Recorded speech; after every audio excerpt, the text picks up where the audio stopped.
सरकार महाजन साहेब चालले त्यांना चांगलं माहिती कोणची गोळी दिली रे बस. त्याला आबाळ आल्यावर फिरलं की ते कोणची गोळी लागते सरकारला माहित असतं. म्हणून मला माहित नाही, मी डॉक्टर असतो, मी सांगितलं काम कॅम्प द्यायला, कारण ते झेंडूबामने काय नीट होणार नाही, त्याला निबार गोळी पाहिजे, ते देतील त्याला. त्यासारखं सासऱ्याच्या घरी तुकडे मोडत नाही. ते म्हणतो सासऱ्याची काय खातो भाकर, आणि मग तोही खातो का, तू तरी आमचे खातो. तर अडवलंच तर आम्ही त्या जाहीर भूमिका केली. देवेंद्र फडणवीस साहेबाच्या दारात नागपूरला बसणार आम्ही, आणि मुंबईत बसणार, आणि मुख्यमंत्री साहेबाच्या दारात बसणार, अजितदादाच्या बारामतीत बसणार, आणि मुंबईच्या बसणार. कोणाला जर अडविलं ना एखाद्याचं वाहन, मग आम्ही खायचं प्यायचं काय, त्यात काय दगड आहेत काय.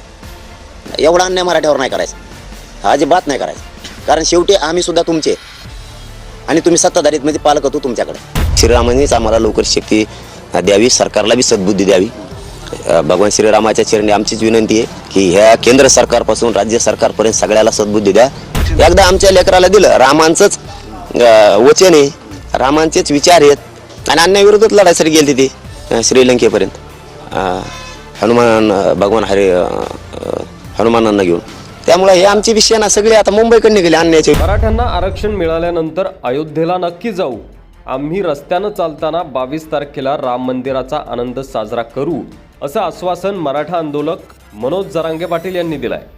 अंतलवाडी सराटी येथे पत्रकारांशी बोलत असताना ते असं म्हणाले, 20 जानेवारीपर्यंत राज्य सरकारला चर्चेची दारं खुली आहेत.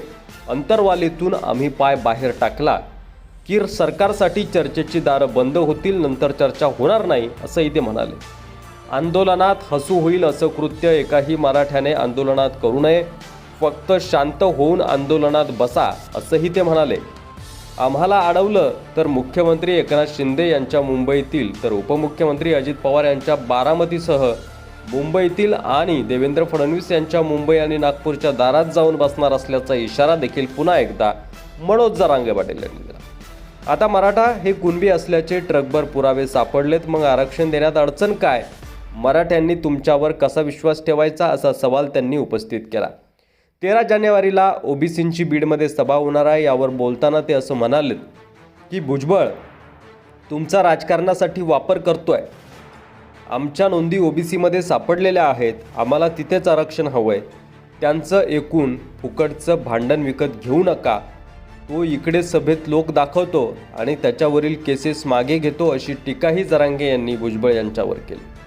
आभाळ आलं की तो फिरतो, त्याला निबार गोळी द्या, असा टोला जरांगे पाटील यांनी सरकार आणि भुजबळ यांना मारला. गिरीश महाजन यांना भुजबळांना कोणती गोळी पाहिजे हे चांगलं माहिती आहे, ते झेंडू बामनं नीट होणार नाही, त्यांना निबार गोळी पाहिजे, असंही ते म्हणाले.